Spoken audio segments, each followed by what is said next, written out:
दरअसल मैं ये समझने लगी थी कि आप लोग ये समझते हैं कि थिएटर के जरिए नाइंसाफी और जबर के खिलाफ आवाज उठाई जा सकती है। हाँ, हम समझते हैं और काफी हद तक समझते हैं। आप लोग बिल्कुल गलत समझते हैं। क्यों? जुल्म के समंदर में तैरते नाइंसाफियों और इस्तेसाल के छोटे बड़े टुकड़े ऐसे ऐसे आइसबर्ग हैं जिनका एक हिस्सा बाहर होता है और 9 हिस्से नीचे छुपे हुए होते हैं। मंसूर साहब, आपके थिएटर का ताल्लुक भी उस एक हिस्से से है जो बाहर नजर आता है। नहीं, मुझे शिद्दत से एहसास है उस छुपे हुए हाथ की मौजूदगी का, उस नादीदा कुव्वत का, खुद मेरी अपनी जिंदगी में भी। मेरे ख्याल में मुझे चलना चाहिए, घर जल्दी पहुंचना है। आपसे फिर मुलाकात होगी? पता नहीं, क्या ये जरूरी है? मुझे भी नहीं पता। खुदा हाफिज। बाबलो, आपको 1000 बार समझाया है कि आपका काम यहाँ है, सिर्फ इस कमरे में, लेकिन आप कोई ना कोई बहाना करके पता नहीं अंदर क्या तलाश करते फिरते हैं। पहले भी कई बार तुम्हें अंदर देखा गया है, आज क्या देखने गए थे तुम? देखने कुछ नहीं, मैंने कुछ नहीं देखा, कुछ नहीं देखा, मैंने कुछ नहीं देखा। तो फिर क्या ढूंढते फिरते हैं आप? आपको। मुझे? क्यों? मैं आज से ये नौकरी छोड़ रहा हूं। वो क्यों? एकदम अचानक? वो जी, कुछ जाती मजबूरियां हैं, आप मुझे फारिग कर दें। फारिग? फारिग तो बाबियो हम आपको किसी हिसाब से ही करेंगे। शहजाद, मुझे तो ये बंदा गलत लगता है। मुझे कुछ पता नहीं, कुछ पता नहीं है मुझे। क्या पता नहीं है? और ये अचानक यकायक आज भागने की कोशिश क्यों की जा रही है? शहजाद, ये आवाज कैसी है? ओए, कहीं तुमने मुखबरी तो नहीं कर दी? खबरदार है, कोई हिलने की कोशिश ना करे। और इस फर्म का मालिक कौन है? हम। और ये भी हमारा पार्टनर है। नहीं नहीं, मैं यहां मुलाजिम हूं, टाइपिस्ट हूं मैं। बकवास बंद करो, टाइपिस्ट का बच्चा। गिरफ्तार करो इन सबको।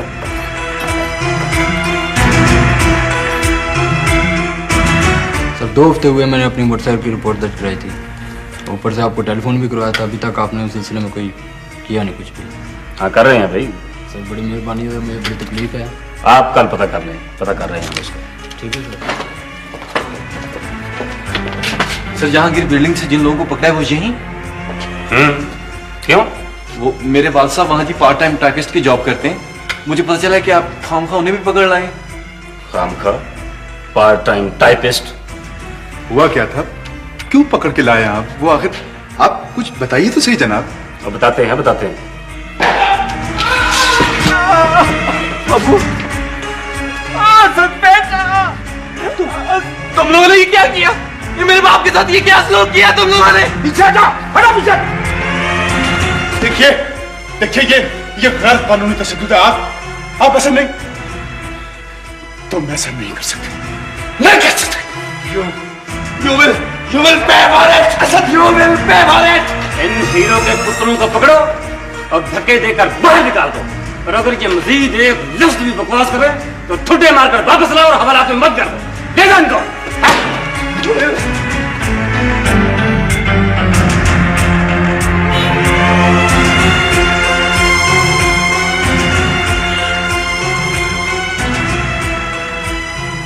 वही हुआ जो जगह जगह हो रहा है, मुख्तलिफ शक्लों में।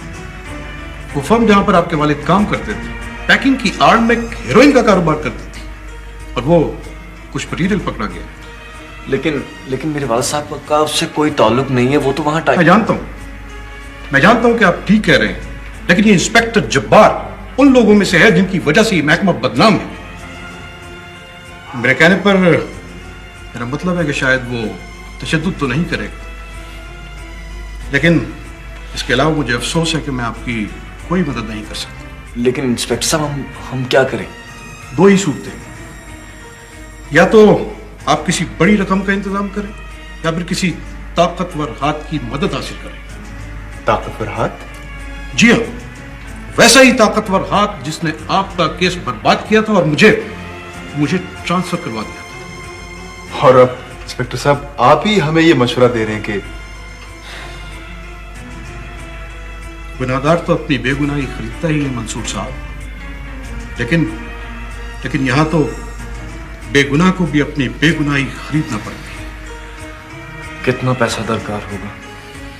1 लाख रुपए, और वो भी कल सुबह 10 बजे तक। 1 लाख कल सुबह 10 बजे तक?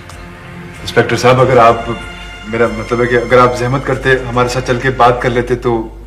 मैं चला भी जाता, लेकिन मैं तजम्मुल कत्ल केस की तफ्तीश पर हूं। आई एम सॉरी।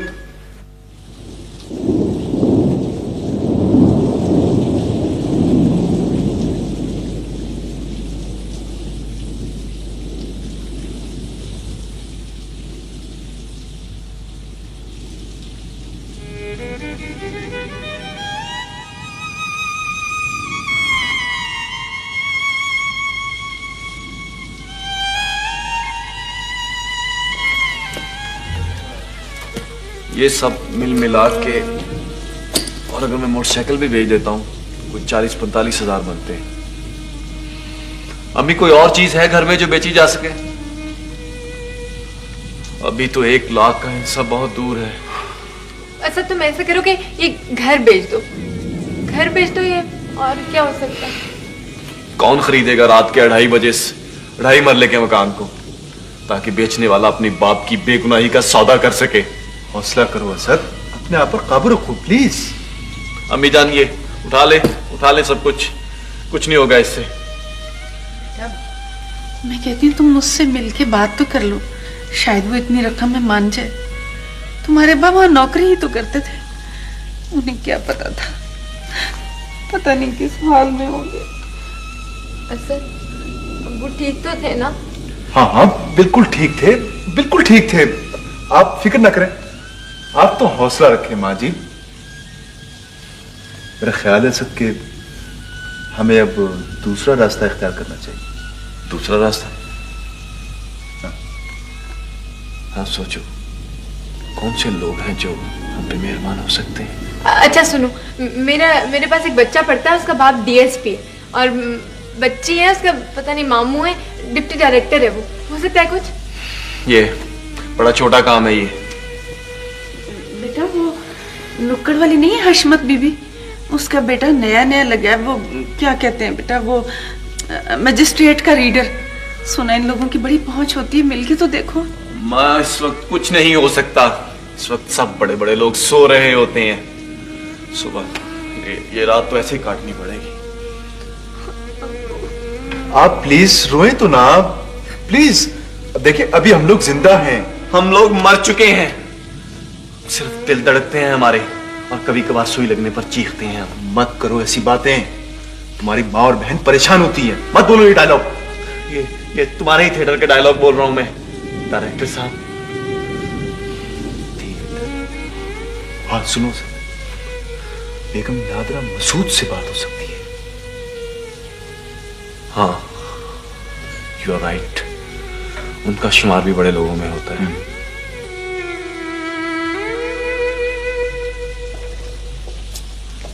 अस्सलाम वालेकुम जी।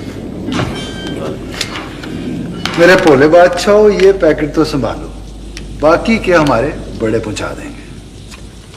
आप तसल्ली रखें सरकार, हम लोग जुबान के कच्चे नहीं होते। अब वो तो ठीक है, लेकिन मैं सोच रहा हूँ कि इन कागजों का पेट ही तो भरना है ना। वो जो कबूतर अंदर बैठा है, उस पे कोई भी मुद्दा-शुदा डाल के केस बना दो। मेरे भोले बादशाह, आपके लिए क्या मुश्किल काम है।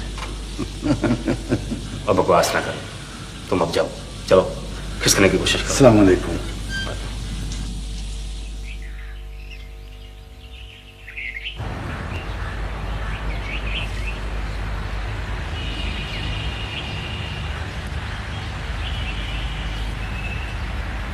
साहब जी, कौन है क्या? मैं कहाँ हूँ? सर आप लॉन में हैं और एक्सरसाइज कर रहे हैं यार। एक्सरसाइज? या अल्लाह मेरे गुनाह माफ करना। हाँ तो मैंने कितने टेंडर लगाए अब तक? 3 सर। 300? भाई वाह, ये तो बहुत होते हैं। 300 नहीं सर, सिर्फ 3। वो दरमियान में आप दरअसल सो जाते थे सर। भाई सोऊं ना तो और क्या करूं, सारा जमाना सो रहा। ये तो मुझ बदनसीब को नादरा बेगम ने काहली दूर करने के लिए वर्जिश पर लगा दिया है।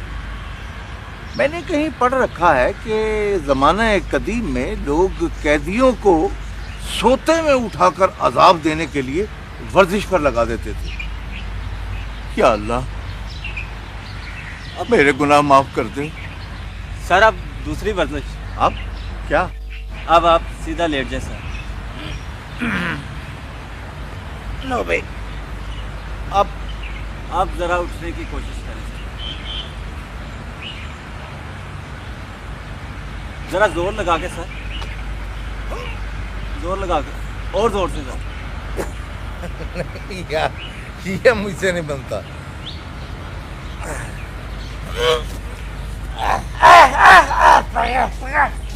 सर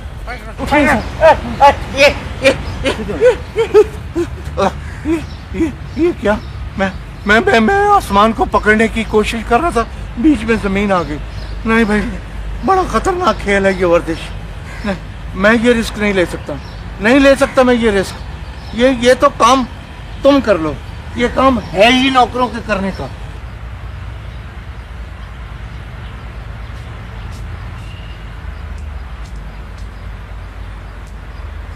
अंकल, आप इतनी सुबह सुबह? वो बेटे, आपकी वालदा ने मुझे वर्जिश की सजा दी है। आप कहीं जा रही हैं? जी अंकल। आपकी वालदा को पता है? जी, मैंने बता दिया था उन्हें कल। पापा ने गाड़ी भेज दी है। वैसे मैं तो आती जाती रहूंगी, वो ड्रामा स्टेज करना है ना। हाँ, ड्रामे से याद आया, मैंने भी आपकी वालदा से इजाजत तलब की थी ड्रामे में काम करने के लिए, मगर उन्होंने इजाजत ही नहीं दी। मैं उसमें एक पार्ट करना चाहता हूँ, एक खास किस्म का रोल। अरे वाह, क्या रोल अंकल? एक मजलूम शौहर का रोल, जो खुदकुशी करना चाहता है, लेकिन सिर्फ इस खौफ से नहीं करता कि कहीं वो मर ही ना जाए। ये तो बहुत अच्छी बात है। मैं मंसूर से बात करूंगी, उसे कहूंगी आपके लिए गुंजाइश निकाले। चलो ठीक। Okay uncle, bye bye. Bye.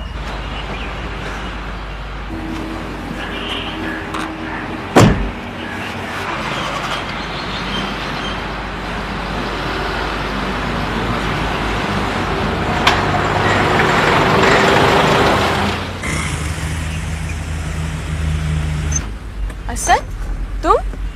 Mansoor आप? सर तुम कहीं जा रही हो?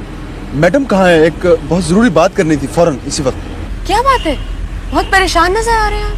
वो हमारे महकमे के हैं सरफिरे से इंस्पेक्टर फयाज साहब। उनका टेलीफोन आया था और उनको मैंने बता दिया था कि मैं इसको छोड़ूंगा नहीं।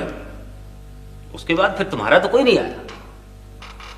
मेरा बेटा मुझे बचा लेगा, मेरा बच्चा मुझे बचा लेगा। अच्छा,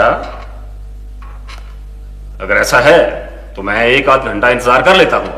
वो दरअसल मैं ये बात तुम्हें बताना नहीं चाहता। तो क्या मामा को बताना चाहते थे? हरगिज नहीं, वो तो पहले ही तुम्हारे बारे में। तुम आओ मेरे साथ, हम पापा से बात करेंगे। आओ ना। आप चलें, हम लोग आ रहे हैं।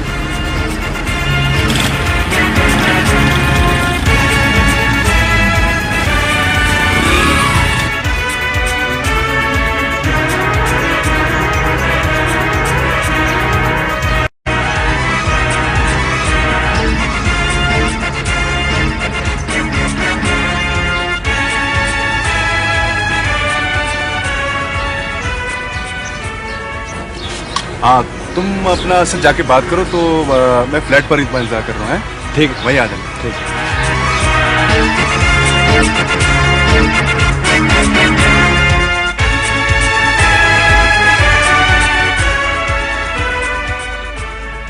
ये लोग यहाँ?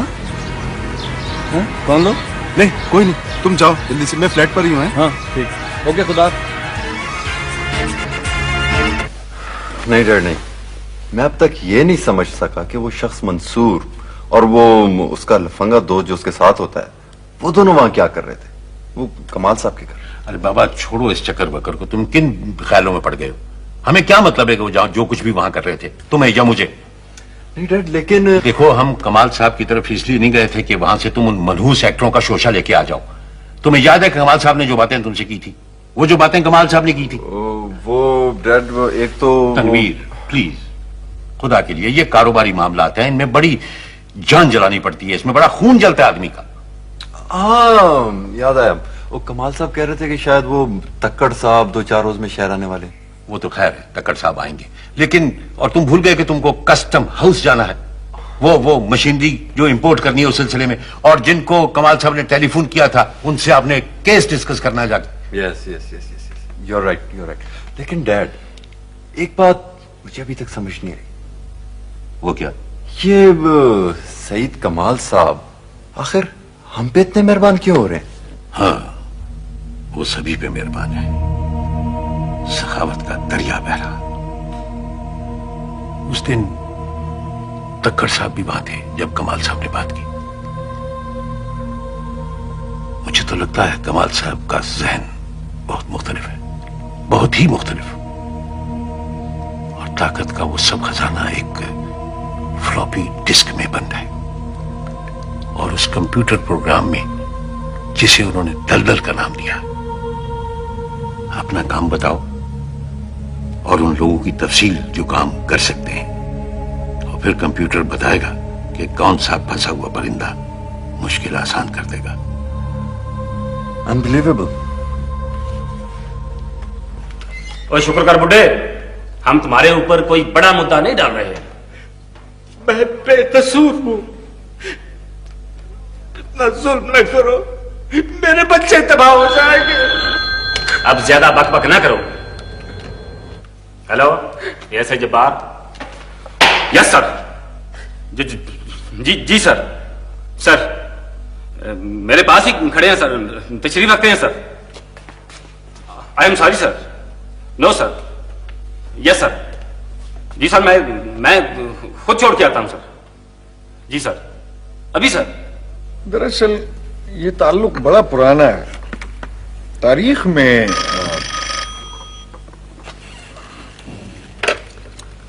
हेलो, अच्छा,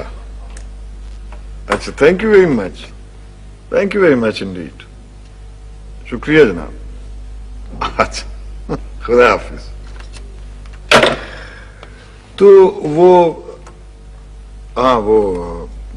उन्होंने छोड़ दिया है, वो इंस्पेक्टर खुद घर पहुंचाने जा रहा है वो उसको, तुम्हारे वालिद को। सर उन्होंने मेरे अब्बू को छोड़ दिया sir. Sir thank you very much sir. बैठो यंग मैन, बैठो। He's all right now. Thank you sir. हाँ, तो वो हम क्या बात कर रहे थे? वो हाँ, बात कर रहे थे कि नशे की ताकत और ताकत के नशे का आपस में जो ताल्लुक। सर आप वो बात कर रहे थे कदीम यूनान की सर। ट्रीक। कदीम यूनान में वो जो था नशे का देवता जो जिसको पूजा जाता था, बैकस या उसको डायनेसियस भी कहते हैं, तो वो था and a very interesting character अपना हसन बिन सबा। उसने नशे की ताकत पे अपनी जन्नत बना डाली, जन्नत अर्जी। बंग की पागल कर देने वाली ताकत से, और अब लोग हीरोइन के नशे की ताकत से अपनी अपनी जन्नत बना रहे हैं। ये सब तारीख पढ़ते हो तुम? सर सीएसएस में मैंने तारीख का पेपर रखा हुआ है सर। हाँ, सीएसएस में पढ़ाई कहाँ होती है बरखुरदान? वो तो एटीट्यूड का नाम है, एक रवैये का नाम है सीएसएस। रवैये का सर? अच्छा छोड़ो, खुद समझ जाओगे एक दिन। हाँ, सब समझ जाओगे। बेबी। पापा, अगर मैं गलती नहीं कर रही तो असद के वालिद का मामला? हाँ बेबी, वो सब ठीक हो गया। सर अब मैं इजाजत चाहूंगा। सर मैं ये कभी नहीं भूलूंगा। I shall never forget sir. Forget it. Thank you very much sir. You are welcome. खुदा हाफिज।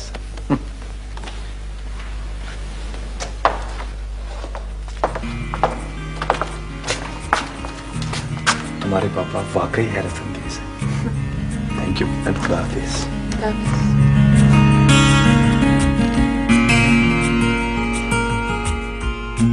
मुझे तो हैरत है बस। मंसूर मैं देख रहा हूं जिस दिन से मेरे अबू उस प्रॉब्लम से निकले हैं तुम्हें कुछ ज्यादा हैरत हो रही है। आखिर किस बात की हैरत है? वो तुमसे बात नहीं हो सकी। वो उस दिन मैंने सईद कमाल के घर से तनवीर और कैसर को निकलते हुए देखा था। तनवीर कैसर को? वाकई? हाँ। अच्छा इससे ये बात तो साबित हो गई कि सईद कमाल का हाथ वो ताकतवर हाथ है जो लम्हों में किसी की भी दुनिया बदल सकता है। लेकिन इस दफा यह हाथ हमारे लिए एक फरिश्ते का हाथ था। क्या मतलब इस दफा फरिश्ते का हाथ था? हाँ, शैतान भी एक फरिश्ता था। मंसूर प्लीज यार प्लीज। कमाल साहब एक अजीम इंसान है। तुम पता नहीं किन वहमों में। अगर रसद ये वायमा है तो पता चल जाएगा। लेकिन अभी देखना यह है कि ये वायमा हकीकत में बदलता भी है या नहीं, और लोग हमारे इस मुश्तरका ड्रामे के तस्वुर को कबूल करते भी हैं या नहीं। क्या होगा, ज्यादा से ज्यादा इसको वैरायटी शो समझेंगे कि जिसमें मुख्तलिफ स्किट्स हो रहे हैं। अच्छा तुम कुछ बदल रहे हो या शायद बदल चुके हो? हाँ, तुम ठीक कहते हो। अब मेरे लिए मुकम्मल बेसहारा लोगों की जिल्लत और मुकम्मल इख्तियार की ताकत में से किसी एक चीज का इंतखाब करना काफी आसान हो गया है। शायद हमारा ये आखिरी थिएटर होगा। हाँ, वो तुमने कोई नाम रखा है इसका? वो मैडम ने इश्तिहार भी देना होगा। हाँ, नो नो नहीं नहीं। नो नहीं क्या मतलब है इसका? यही नाम होगा, नहीं नहीं। लेकिन अब इस नहीं नहीं की मेरे यहां कोई गुंजाइश नहीं। थिएटर परिया वालों का कहना है कि जिस तरह नकाल किसी तल्ख समाजी हकीकत को एक भरपूर तंज के जरिए उजागर करते हैं, इसी तरह ये भी अपनी थिएट्रिकल प्रोडक्शंस में रवायती नकाली से इंस्पिरेशन हासिल करते हुए इसका रिश्ता एब्सोल्यूट थिएटर से जोड़ते हैं। इनकी ये तजुर्बाती कोशिशें किस हद तक कामयाब हैं, ये आज का ड्रामा आप देखिए और आप खुद फैसला कीजिए। Thank you.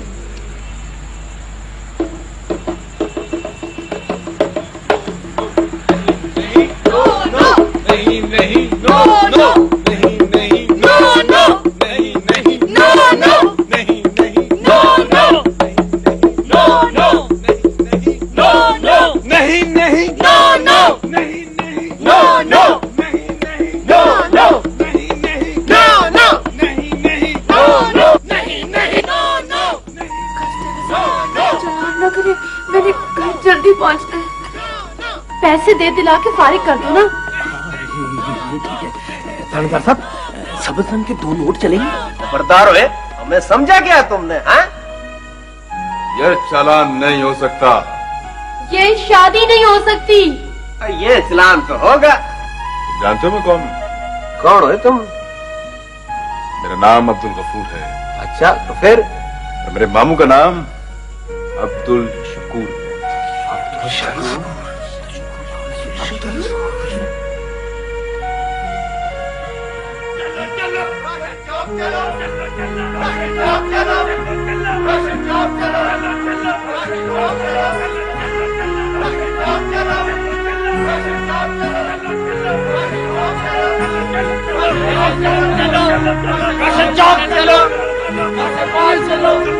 रेलवे स्टेशन चलो, चलो चलो।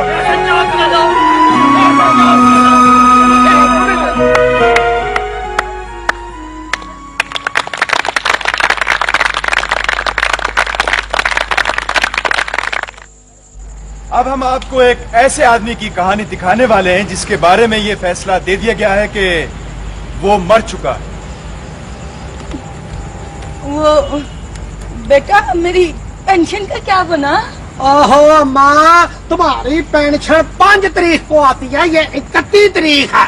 पीछे होकर खड़ी हो जाओ, इधर इधर खड़ी होकर दाने ना भुनो। सलाम वालेकुम जी। वालेकुम सलाम। फरमाइए हुक्म बुजुर्गो। जी वो पेंशन लेनी थी जी। पेंशन लेनी थी तो ना क्या है आपका? जी मेराजदीन जी। मराजदीन। अब्बे का नाम? शहाबुद्दीन जी। मराजदीन वल्द शहाबुद्दीन। आप क्या मजाक कर रहे हैं बुजुर्गो? मजाक जी? कैसा मजाक जी? ओहो मराजदीन वल्द शहाबुद्दीन साहब, ओहो आप मर चुके हैं और पेंशन जो होती है ना वो तो जिंदा लोगों का हक होती है। आप जिंदा लोगों का हक तो ना मारे। मगर जनाब मैं तो जिंदा हूँ जी। मैं जिंदा हूँ। अच्छा जी सही, आप जिंदा है तो हम क्या करें? हटो हटो, रास्ता छोड़ो। सही हटो, रास्ता छोड़ो। अगर तुम जिंदा है तो हम क्या करें? हमने पेंशन लेना है। पता नहीं कहाँ से आ जाते हैं मरे मरे। हटो इधर से। मगर जी मैं तो जिंदा हूँ जी।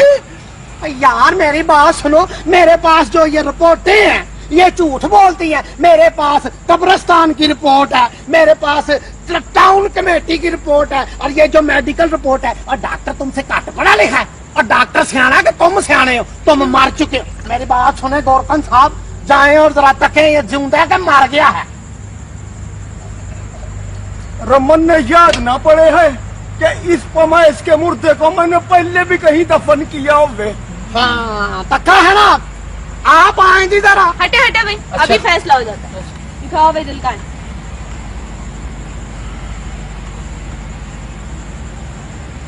दिल तो धड़क रहा है, धड़कन सुनाई दे रही है। ये क्या बकवास है? ये कोई ड्रामा है? आप जरा चेक करें। आप जरा पीछे हटो। कुछ पता लगा? ये क्या फजूल ड्रामा है? हमारी तो कुछ समझ में नहीं आ रहा। चलो यार चले। स्टॉप इट यार, स्टॉप इट प्लीज। अब तुम सब लोग ये सीन बंद करो। ये तुम लोग क्या कर रहे हो ये? और तुम ये उतारो ये सारा स्टेथोस्कोप, और ये तुम कौन उतारो, ये असर बंद करो प्लीज। आप सब लोग चले, छोड़ दो मुझे तन्हा प्लीज। तुम लोग ना कोई हमारी यहाँ आवाज सुनता है, ना कोई हमारी बात समझने की कोशिश करता है, और लोगों के पास फुर्सत नहीं है जिंदगी की इस बेईमानियत को समझने की।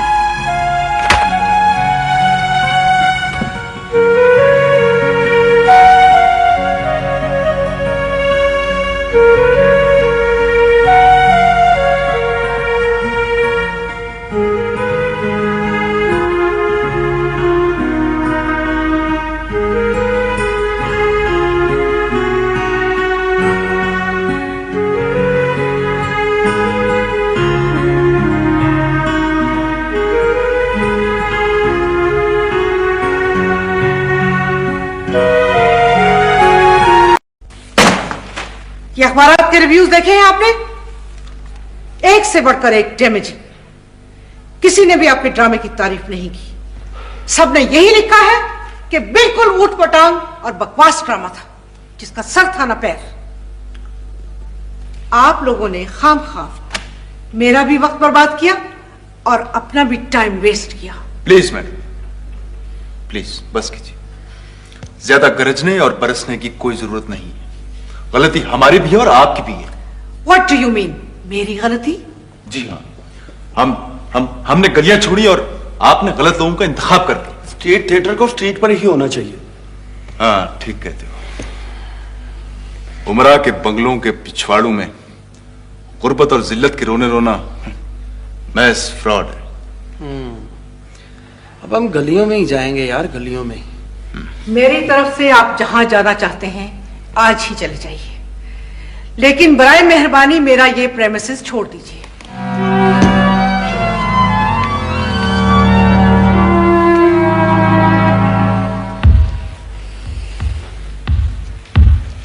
ठहरो सारा, तुम कहाँ जा रही हो? फिलहाल तो मैं इनके साथ ही जा रही हूँ। अच्छा तो आप मुझे पापा के यहाँ ड्रॉप कर देंगे? Why not? Okay, thank you. Okay madam, फिर कभी मुलाकात हो। आई एम सॉरी मैडम के हम लोग आपकी तवक्कुआत पर पूरे नहीं उतर सके, लेकिन शोहरत तो फिर भी, मेरा मतलब है कि फन, आर्ट और कल्चर से आपकी मोहब्बत तो खूब हो गई। वैसे एक अजीब बात है कि थिएटर में तो हम अपने किरदारों पर कंट्रोल कर लेते हैं, लेकिन आम जिंदगी में कितना मुश्किल हो जाता है। खुदा हाफिज।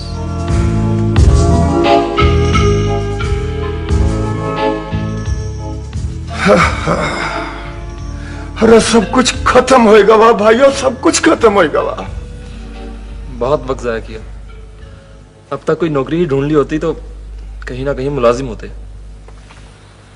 अब आगे क्या करने का इरादा है मंसूर भाई?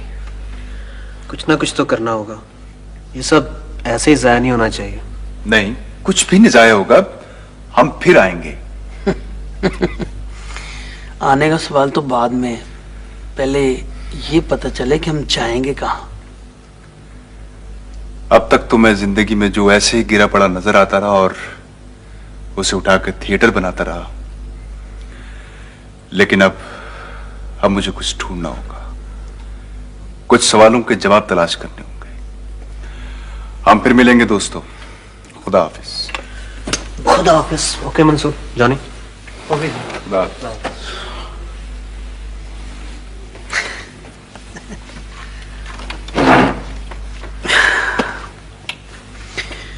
हाँ अंकल बहराम, अब बताएं कहाँ जाएंगे हम? कीमियागरी करेंगे या जादूगरी? रमन ने तो थिएटर गरी ही करनी मेरे यार। यानी बीच में गरी जरूर डालनी है।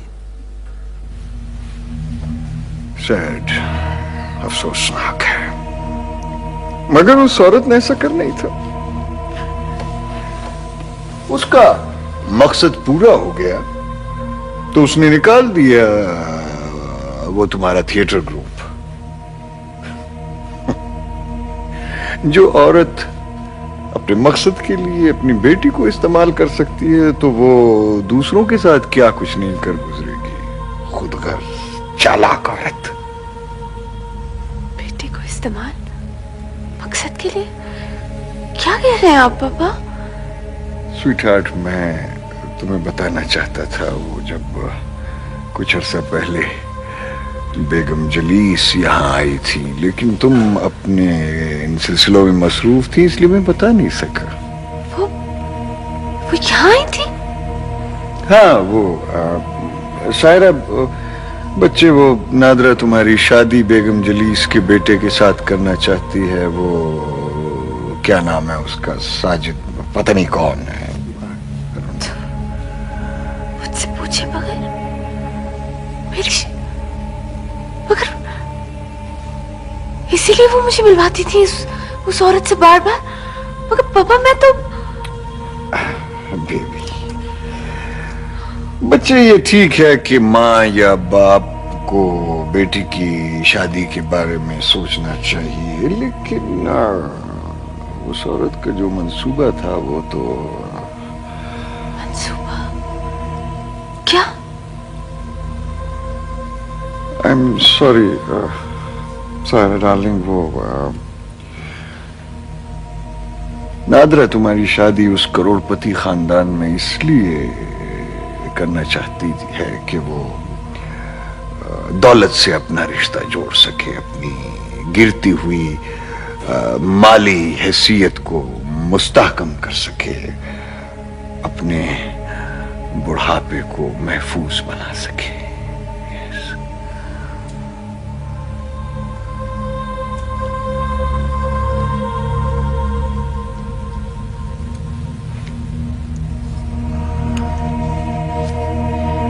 सईद कमाल एक ब्लैकमेलर? ये आप क्या कह रहे हैं उस्मानी साहब? आपका मतलब है वो ब्लैकमेलिंग रिंग चला रहा है?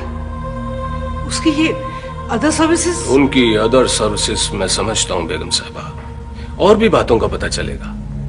और ये सारी बातें ये जुर्म के जुमरे में आती हैं। मैं तो पहले से ही जानती थी, ताकत के जुनून में वो कुछ भी कर सकता है। और ये मुजरिमाना ज़हनियत तो उसकी इब्तदा ही से थी।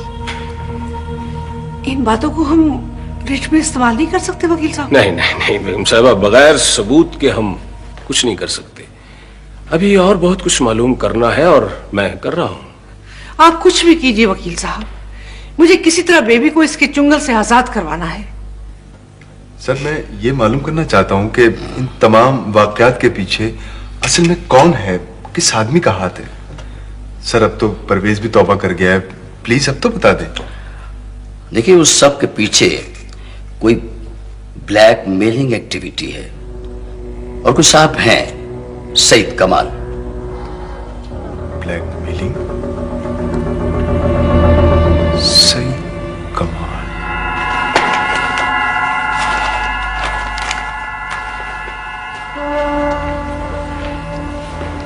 ये झूठ है बेटा, इल्जाम है कि मैं तुम्हारी शादी अपने किसी मकसद या लालच के लिए तय कर रही हूं। तुम खुद सोचो, मैं मां हूं तुम्हारी, क्या तुम्हारी जिंदगी के बारे में कोई गलत फैसला कर सकती हूँ? मैं नहीं जानती मामा कि आपका कौन सा फैसला गलत था और कौन सा सही, लेकिन मैं अब कोई छोटी सी खौफजदा सी बच्ची नहीं हूं। मैं अपनी जिंदगी के फैसले खुद कर सकती हूँ। और आप जिस फैसले के बारे में मुझे कह रही हैं वो पापा ने मुझे पहले ही बता दिया। पापा ने बता दिया और तुमने यकीन कर लिया। उस शख्स का यकीन कर लिया जो जमाने भर का झूठा और ब्लैकमेलर है। क्या ब्लैकमेल?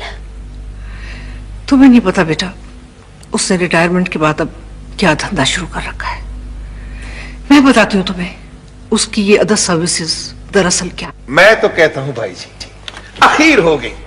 यानी कि चंद लाखों की रक्कड़ जमीन करोड़ों के हिसाब में बिक गई सरकार के पास। ये सा नुस्खा दिया है कमाल साहब ने हमें जी। मैं तो क्या अर्ज करूं तक्कर साहब, मेरी तो आप समझो कि कुछ कमरी तोरी हो गई इनके एहसानों के बोझ तले। पहले वो मेरे बेटे की बेवकूफियों के जो मसाइल थे वो हल कराए इन्होंने आपके जरिए। अच्छा, फिर वो कर्जे का सिलसिला था और मशीनरी की इंपोर्ट थी, और मैं अब क्या अर्ज करता जाऊं, मुझे कुछ समझ नहीं आ रही बात। भाई जी, हम तो बस जी इनकी और इनकी कंपनी के गुलाम है जी, बस कमीन है जी बस। भाई जी, कुछ सेवा हमें भी बताए ना। आप मेवा खाएं, मेवा।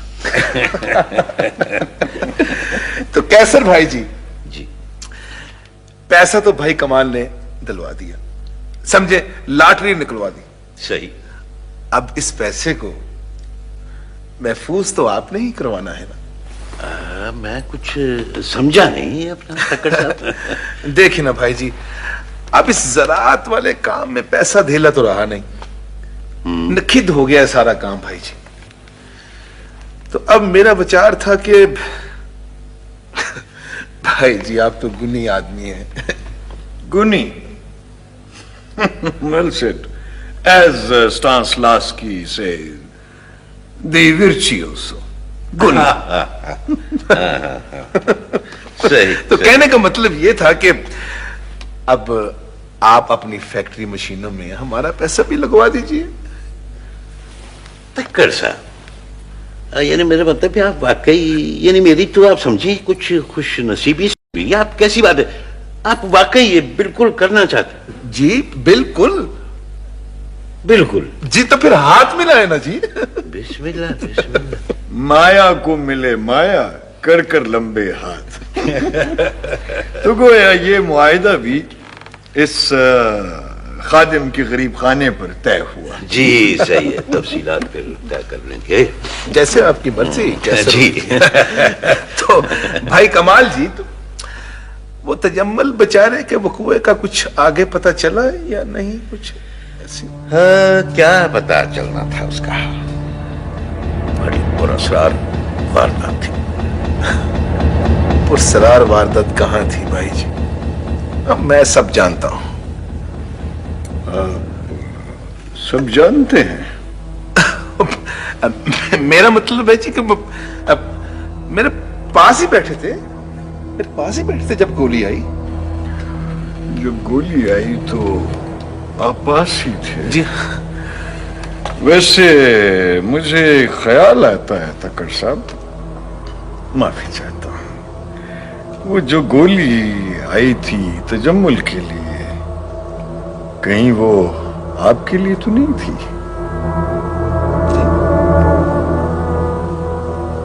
गोली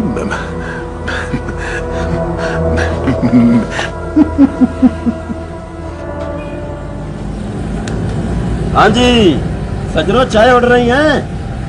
एक आध कप हमें भी पिला दो यार। कौन हो तुम? मैं नहीं तुम्हें जानता। वाह जी वाह, आधे नोटों के नंबर रखकर बंदा कैं करवा दिया, ऊपर से कहता है कि मैं नहीं जानता तुझे। अब जाओ बाबा जाओ, मैं तुम्हें नहीं जानता।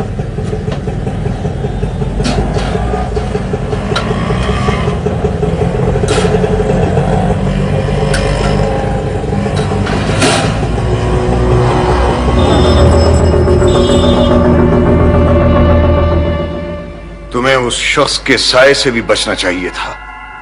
सर वो पता नहीं अचानक कहां से आ गया सर।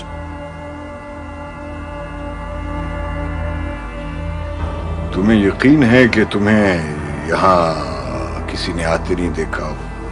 उसके बाद किसी ने तुम्हारा पीछा नहीं किया? सर मैं कुछ कह नहीं, नहीं सर, कोई नहीं आया मेरे पीछे सर, कोई नहीं सर। चल जाओ, जाओ, दफा हो जाओ, चलो जाओ।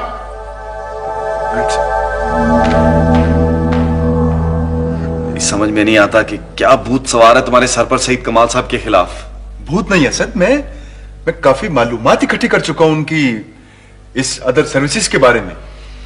तुम्हें पता है कि मेरा उनके घर आना जाना है, तो फिर तुम चाहते हो मैं जासूसी करूं?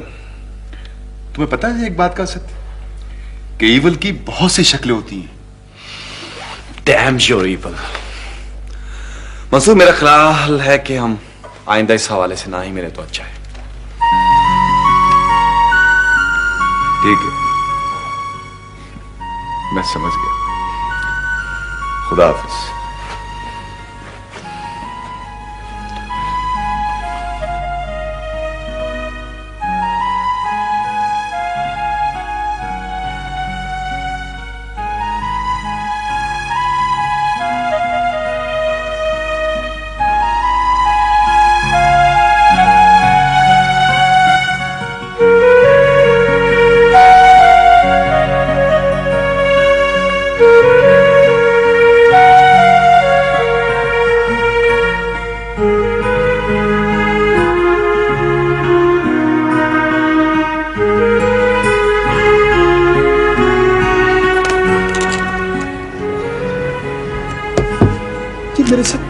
मेरे साथ क्या हो रहा है? क्या हो रहा है? हर शख्स मुझसे भाग रहा है। कौन? जैसे असद, जैसे तुम और सब। मैं समझी नहीं। तुम समझती हो, तुम खूब समझती हो। उस रात मेरे शो को नाकाम होता देखकर भी तुम, सीमी मैं तुम्हें उस वक्त से ढूंढ रहा हूं। इस आसान से सवाल का जवाब बहुत मुश्किल है सीमी। दरअसल वो उस दिन मुझे कहीं। तुम ये जरूर जानना चाहोगी कि मैं तुम्हें क्यों ढूंढता रहा। अपने आप से झूठ मत बोलो सीमी, थक जाओगी जिस तरह कि मैं थक गया हूं। तुम इतने बिखरे हुए से क्यों हो? मैं क्या, सब कुछ बिखर गया। थिएटर खत्म हो गया, हमारी प्रोडक्शन पर लोगों ने आवाजें कसे और हमारे ड्रामा नहीं नहीं को लोगों ने नहीं नहीं कर दिया और मैं देख रही थी उस दिन। और ये सब कुछ देखने के बावजूद भी तुम मुझे नहीं मिली। सिमी, मुझे तुम्हारी जरूरत थी, उस वक्त भी थी और अब भी है। फिर क्या हुआ? सब साथी चले गए, थिएटर परिया खत्म हो गई। खत्म हो गई? तुमने कहा था ना सिमी के हमारा थिएटर आइसबर्ग के एक हिस्से की बात करता है। शायद तुम ठीक कहती थी। अब मैं 9 छुपे हुए हिस्सों को ढूंढ रहा हूं और उस पोशीदा हाथ को भी और उस नादीदा कुव्वत को भी। खैर छोड़ो, मुझे तो तुम्हारी तलाश थी। मेरी तलाश?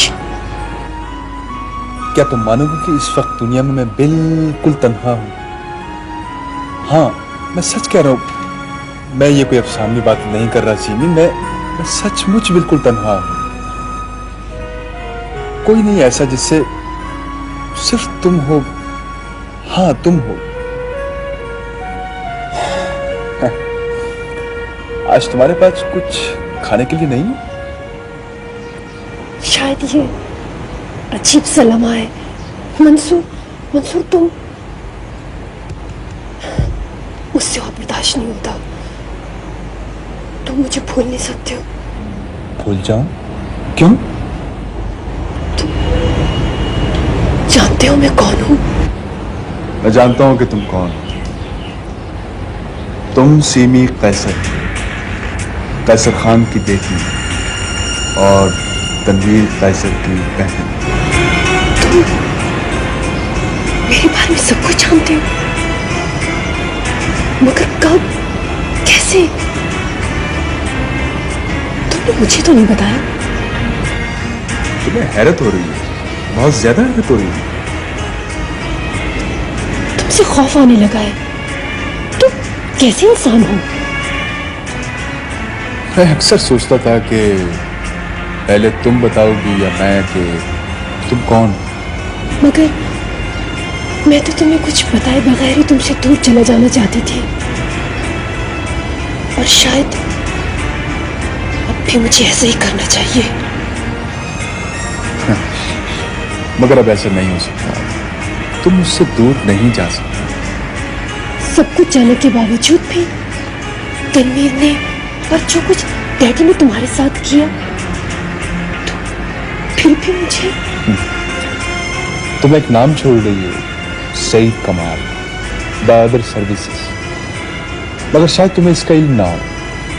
मुझे इल्म है ये भी, मगर कैसे? मुझे समझ नहीं आ रही मंसूर। अगर तुम्हारी जगह कोई और होता, मेरे बारे में सब कुछ जानने के बावजूद वो मेरी सूरत से नफरत करता। अच्छा, एक बात तो बताओ सिमी कि जब तुम मेरे थिएटर में आई तो तुम जानती थी कि मैं वही हूं जिसे तुम्हारा भाई और तुम्हारा बाप जिंदा के बजाय मुर्दा देखना पसंद करेंगे? हाँ, मैं जानती थी। फिर तुम हमारे थिएटर में क्यों आई? और तुम बाद में भी मुझसे मिलती रही, जबकि तुम्हें यह बात पता थी कि मैं तुम्हारे भाई और बाप का दुश्मन हूं। तुम्हें तो मेरी सूरत से नफरत हो जानी चाहिए थी। बोलो सिमी, तुमने ऐसा क्यों किया? मुझे नहीं मालूम मैंने ऐसा क्यों किया। खैर छोड़ो, मैं अब भी वही हूं और तुम्हारे बाप और तुम्हारा भाई भी वही है। क्या तुम्हें अब मेरी सूरत से नफरत है? ऐसा तो नहीं है। क्यों?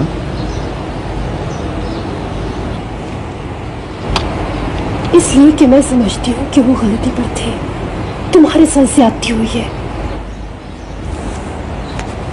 मैं जानता था सीमी कि तुम यही सोचती हो, वरना तुम मेरे इतने करीब ना आती और मेरे लिए बस यही काफी है बाकी सब कुछ भुला देने के लिए। मगर बाकी सब कुछ भुलाया नहीं जा सकता। हमारा ताल्लुक जिन लोगों से होता है वो हमारे हर दूसरे ताल्लुक पर अपना हक जताने की कोशिश करते हैं। कोई नहीं रोक सकता। हाँ, तुम अपनी बात करो सीमी, मेरा तो अब कोई ऐसा हक जताने वाला नहीं रहा। क्या हुआ? ऐसी एक बात याद आ गई।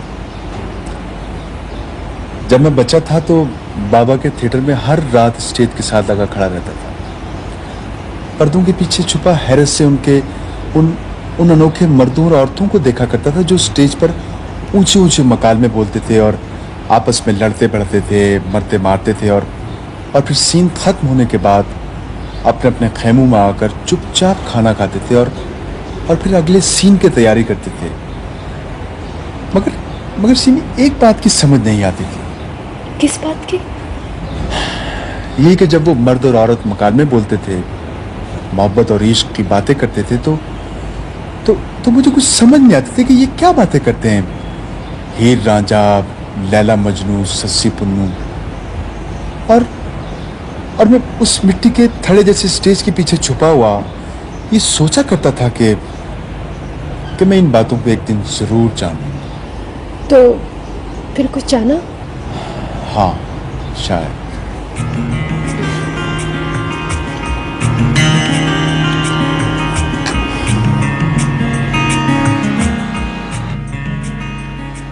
हेलो।